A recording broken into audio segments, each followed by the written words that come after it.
One way to add really precise detail to your pieces is a technique called underglaze transfer. You can make your own transfers or you can also buy them online. In this video, I'm going to show you how to make them yourself and apply them onto your pieces using newsprint paper. The mug shown here has underglaze transferred imagery on it in the blue. A lot of times underglaze transfers have a little bit of a texture to them and don't always come out as smooth as they go on the paper, but that adds a little bit more of a design element to them. To start your transfer, you're going to need underglaze, so you need to check the label of the glaze container that you're using and make sure that it has the name Underglaze in it, and it also has a green label. I typically keep the underglaze in a separate area from the glaze so they don't get confused.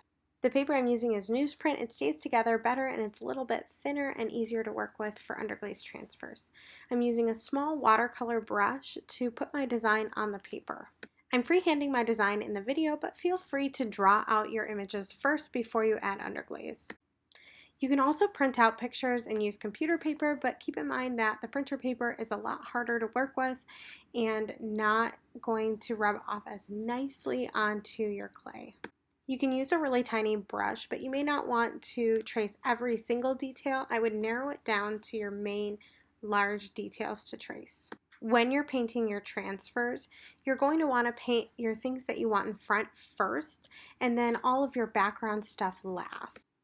Of every color that you paint, you need 2 layers of it. The first layer is going to soak in a little bit to the paper. And then the second layer is what really is going to go onto your pieces and transfer over. So you've got a base layer and then your top layer, and together they'll make a nice clean layer that can go onto your piece. You can see in the video that I already have my first layer done and I'm adding my second layer right on top of it and going over all of my lines a second time in each color, and you need to let it dry all the way through before you go on to the next layer. It should look chalky and light when it is dry. This is leftover paper that's already been applied to my clay, and this is the underglaze that soaked into the paper and was left behind as sort of a ghost print.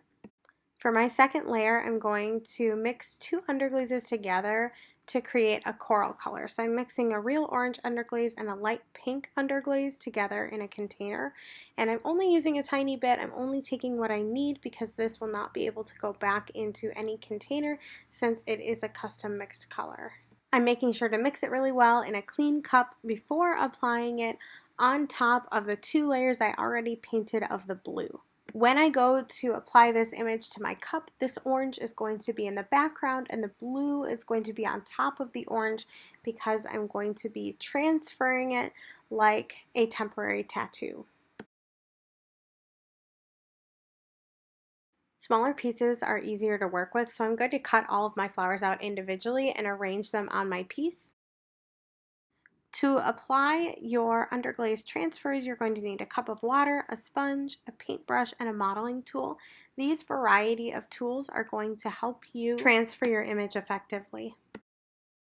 You'll start by lining up your image on your piece and then using either the sponge or a wet paintbrush to start to stick it.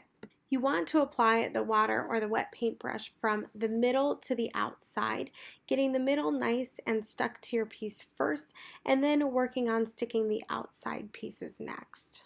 You'll notice in this video that anytime I'm working on my piece, one hand is holding it in place and the other hand is rubbing the transfer onto my piece.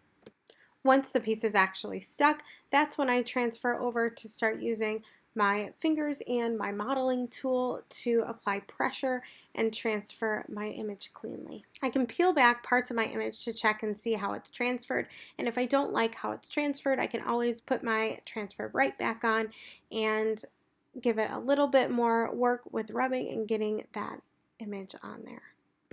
This cup now has several transfers on it, and I can keep going until I'm happy with the overall composition. Here are some cool examples of different transfers that I've used, and you can add lots more color and more details to it to make it more interesting.